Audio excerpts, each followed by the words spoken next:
That's right. Jeff Pasquino is back for another year of fantasy football. We're going to help you get you ready for your fantasy football drafts.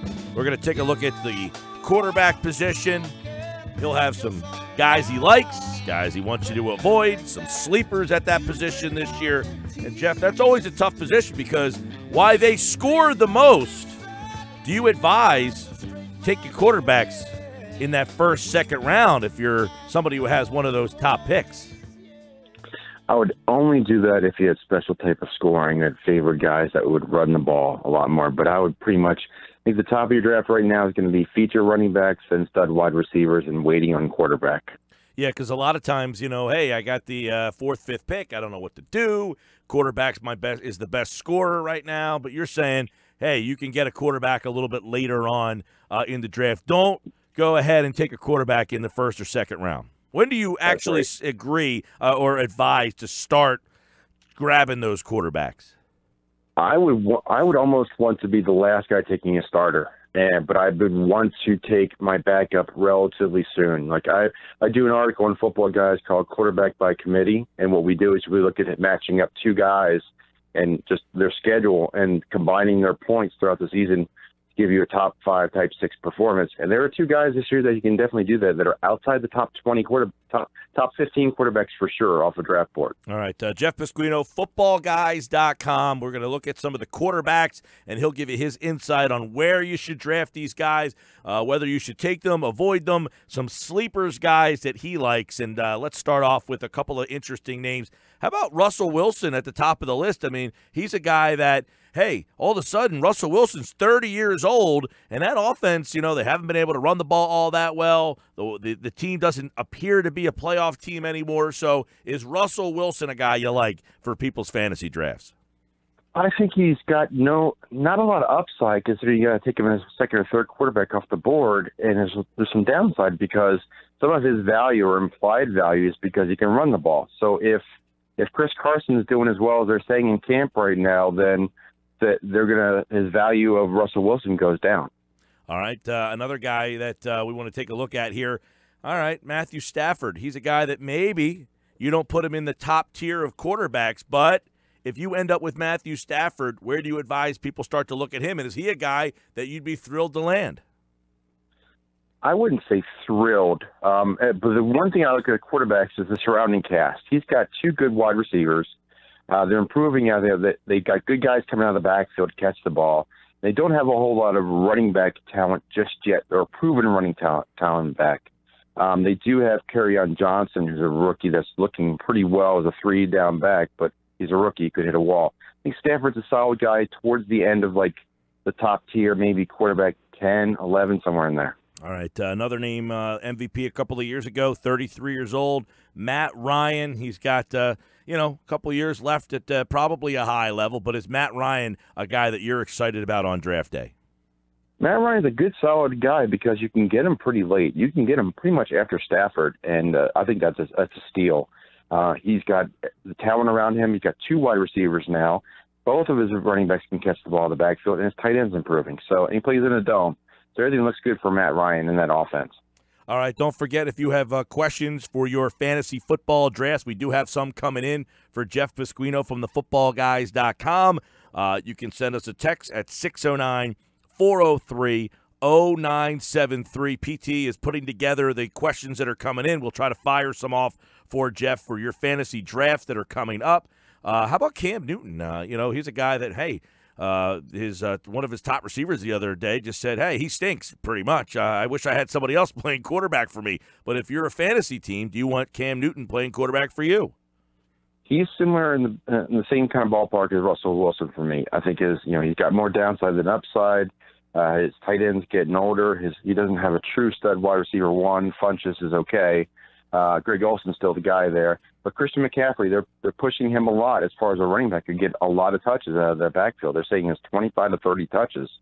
So the rumor's always been if touchdowns go down for Cam Newton from the goal line sneaks he always likes to do, his value goes down accordingly. All right, a couple of interesting names here. All right, what are you advising our listeners to do with a guy like Andrew Luck, who did not play at all last year, but when he did play, he was typically one of the top quarterbacks off the board? Well, this is the guy you really want to see do something in preseason, and hopefully we get to see something, at least check out our training camp reports. I want to see him in week 3 of the preseason. That's pretty much the dress rehearsal. Everything sounds like he's good, but the Colts don't appear to be very good, which also kind of favors throwing the ball. I think I'm kind of lukewarm on him. I think he is a value. This guy has been a top 5 quarterback when healthy. He's gone off the board in the 10, 11, 12 range, so that's a good value.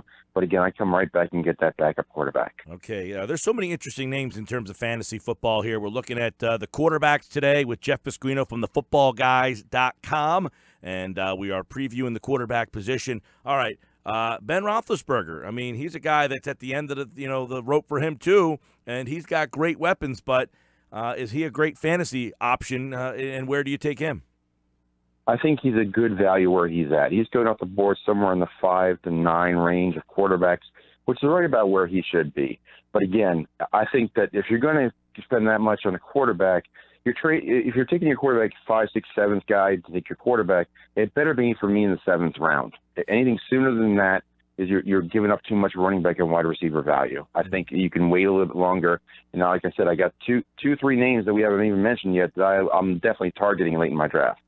All right, we'll hit on a lot of the quarterbacks here. How about Tom Brady? I mean, here's a guy who's now 41 years old. He's I don't know, is he losing anything off the fastball here? Is he still one of the first quarterbacks off the fantasy board?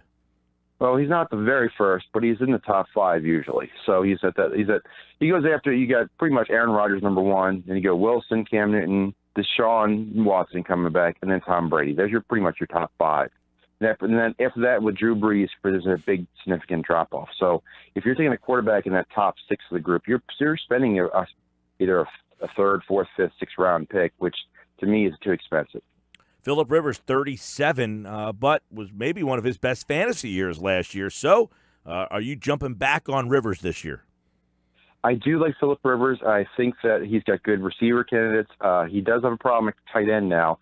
But there's rumors that Antonio Gates may be drafted, maybe picked up and brought back because they had the injury there. So keep an eye on that for a late round tight end if you want to snap one up for some touchdowns late as a backup. All right, Jeff Pasquino, footballguys.com, of course, answering your fantasy football questions. PT compiling your questions. We'll fire some off for Jeff here. We're looking at the quarterbacks today. I have a quarterback one, actually. I'll just interject and throw in Derek Carr, Jeff, because that's coming in on the text message board. And that's a guy that I'm personally concerned with as well, because when healthy, he can put up numbers, but that's the key, right? That is the key. And, it's not like he has a recurring injury history. That was a knee injury. He's recovered for that. He looks good. The bigger concern for me is Michael Crabtree's down in Baltimore, and that was where all the touchdowns went. So you're asking Cooper to find the end zone, and you're also thinking Marshawn Lynch is actually a very good value at running back, and he may steal some value as well. Carr, though, is inexpensive. He's in the quarterback 2 tier.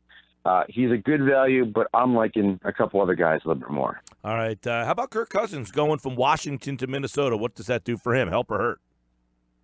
I think it's about even. I think that he needs to learn that offense. So I think everybody's going to be looking at the passing game in Minnesota to see those 2 stud wide receivers and thinking that Cousins is going to drop in and throw put up a lot of points, which he may very well be. But Dalvin Cook was hurt.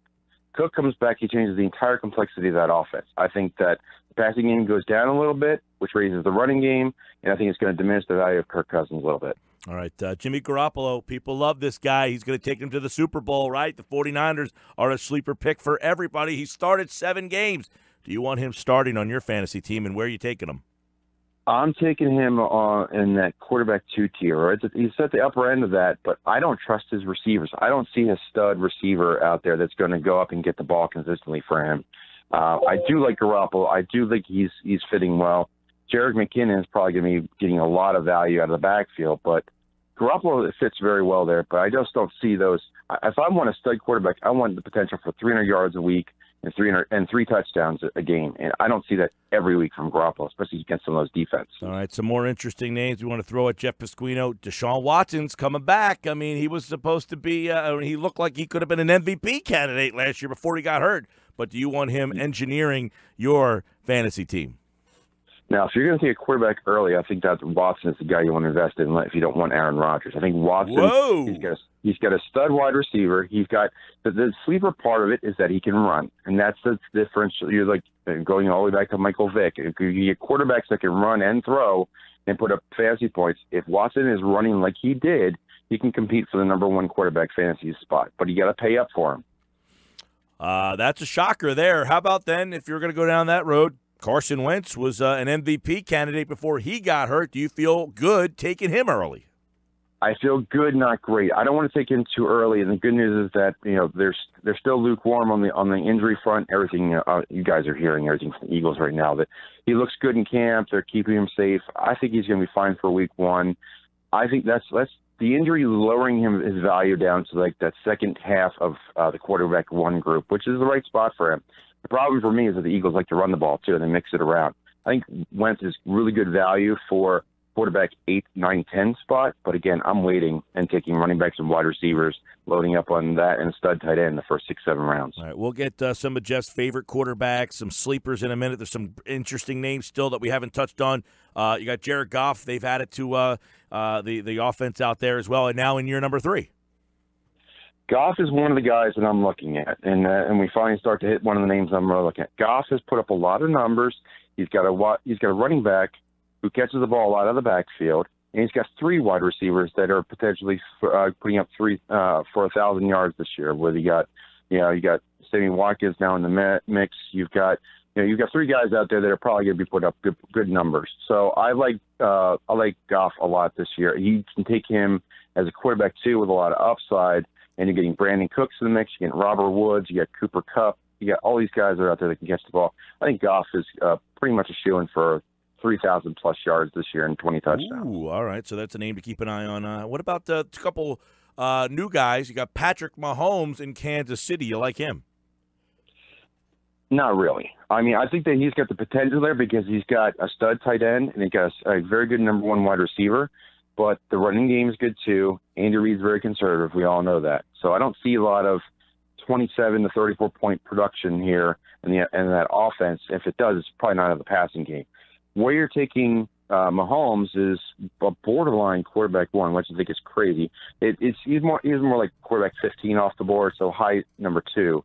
But for the value, you can get Goff. It's pretty much the same spot. And you can get other guys that are more proven commodities than Patrick Mahomes. So if I'm taking a rookie, it's going to be much later than that. All right. We do have some listener questions we're going to fire off at Jeff here in just a second. 609-403-0973 if you have a fantasy football question for Jeff and the draft. But first, Jeff, give us a couple of guys that you like, some guys you don't like, and some sleepers in the quarterback position for people's drafts. Well, we talked to Mahomes is not a guy I like. I also like Andy Dalton. That's pretty much a scratch off every year. I'm not going there. And I think that the Eagles are Eli Manning. It's not the Eagles. Sorry, the Eli Manning situation is also the 2 up and down, as well as Trubisky in Chicago. Guys I do like later. I'm looking at guys again after like 10 or 12 guys off the board. Mariota's a little risky for me. The guys I want, and I'll give you a sneak peek of the committee: Alex Smith in Washington and Jameis Winston in Tampa Bay. If you combine those 2 guys with their schedule, Winston's going off the board at like quarterback 20, which is way too low. And it's because he's suspended for 3 games. When he's back, he's going to be great. So I think he's going to get good production. But you have both those teams that are looking at rookie running backs as starters. They're going to be relying on the passing game. Alex Smith and Jameis Winston are my top 2 quarterbacks to pair up for this season. Jeff Pasquino with us. A nice tip there as my ears perked up when you said that because, a lot of people will look at Jameis and think suspended, not going to touch him, but that may be why he dropped. All right, here's some text messages coming in on the text message board. A listener wants to know who's going to be Alvin Kamara, Juju Smith, Deshaun Watson of last year. Which of the star players who had down years last season are going to bounce back and be the bounce-back fantasy heroes like a Hopkins or a Gurley? Well, I think everybody's looking at Odell Beckham as the bounce-back candidate this year. Injury guys that are bouncing back, I think that's a good question. I think Dalvin Cook is probably my top choice. And he's getting drafted accordingly, but I think he's still too cheap. I think people are forgetting how good that guy was when he was there. The other guy that's injured right now that's going way too late is Sonny Michael in New England. I think that he's a sleeper that I really like as well. Well, that may help this next texter out. They said in the Dynasty League they have their choice of Penny, Michael, or Jones, which is the best because Geis, Barkley, and Chubb are unavailable. Well, New England likes to run the ball, and this is the first time they've drafted a number one guy, a running back in the first round in many years. They really like this guy, and that usually means he's going to get a lot of work, and that's the guy I go with. Another text, my league is a 2-keeper and PPR 12-team league. The keepers are Leonard Fournette and Michael Thomas. Won the championship last year. Congratulations. So pick 12 and 13, but technically they're in the 3rd and 4th round picks. When should I grab a QB? That goes back to what you were talking about, Jeff. Like I said, I would be the last guy to take a starter, but I'd be one of the first guys to take my backup and get that duo, lock them up, and then target more depth after that. Jeff Pasquino with us. Text your questions in 609-403-0973 as it is that time where fantasy football drafts are happening. I know I finished second last year, Jeff. Basically I was good with Zach Ertz. I was good with Lutz, by the way. My kicker was a good choice. Whoa. But then, you always got to talk about the kicker, Mike Hill. Yeah, well, we'll have they score sneaky points. We'll have Jeff back on tomorrow to take a look at the running backs and some wideouts on tomorrow's show. And we'll have some more sleepers and fantasy football tips for you. And we'll have more listener questions, more time for listener questions on tomorrow's show as Jeff Pasquino is back from the footballguys.com. He'll be joining us all season long to help you with your fantasy football teams. Thanks, Jeff. Always fun, guys, and welcome back to football.